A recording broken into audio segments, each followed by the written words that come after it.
The three men that never died in the Bible. The concept of immortality has long captivated the human imagination, and religious texts often provide intriguing narratives surrounding individuals who seemingly eluded death.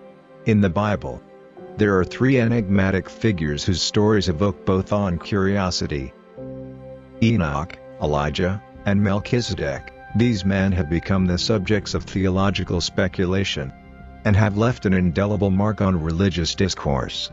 This article delves into their tales, exploring the perplexing nature of their immortality, while shedding light on their significance in biblical and human understanding. Enoch, walking with God. The text of the book of Genesis says Enoch lived 365 years before he was taken by God. Enoch, mentioned in the book of Genesis, stands as an enigma in the biblical narrative. According to Genesis 5 verse 24, Enoch walked with God, and he was not, for God took him. The brevity of this account has fueled much speculation about Enoch's fate.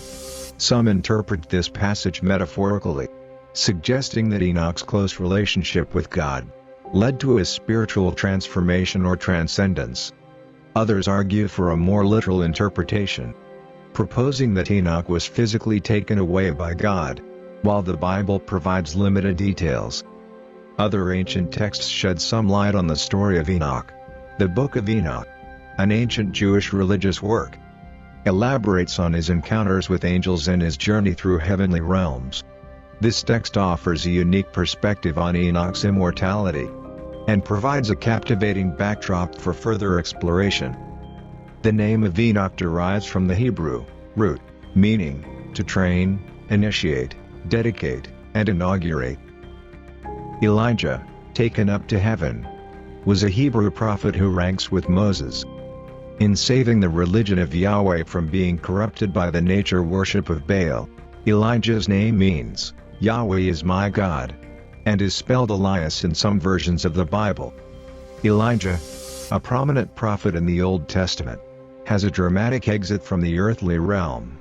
In 2 Kings 2 verse 1-12, the account reveals that Elijah is taken up to heaven in a chariot of fire. This event has left theologians and believers fascinated, seeking to comprehend the nature of Elijah's departure and its implications. The story of Elijah's ascent to heaven parallels the experiences of other biblical figures who underwent extraordinary transformations. Moses, for instance, experienced a radiant transformation after encountering God on Mount Sinai. Jesus' transfiguration on the mountain offers another glimpse into the divine realm.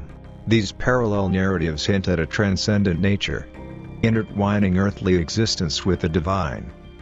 In Judaism, Elijah's name is invoked at the weekly Havdalah rite that marks the end of Shabbat, and Elijah is invoked in other Jewish customs, among them the Passover Seder and the Brit Milah, ritual circumcision.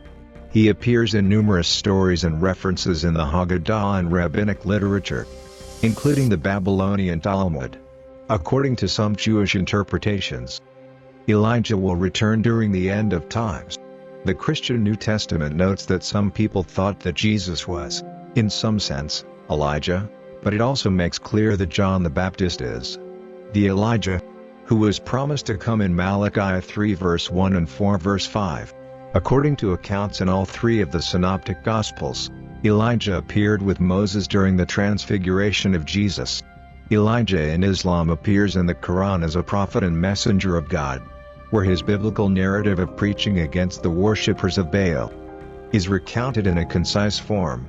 Due to his importance to Muslims, Catholics, and Orthodox Christians, Elijah has been venerated as the patron saint of Bosnia and Herzegovina since 1752. Melchizedek, a priest forever. Melchizedek, a figure mentioned in the book of Genesis and the Psalms, carries an air of mystery. Described as both a king and a priest, Melchizedek symbolizes an eternal priesthood.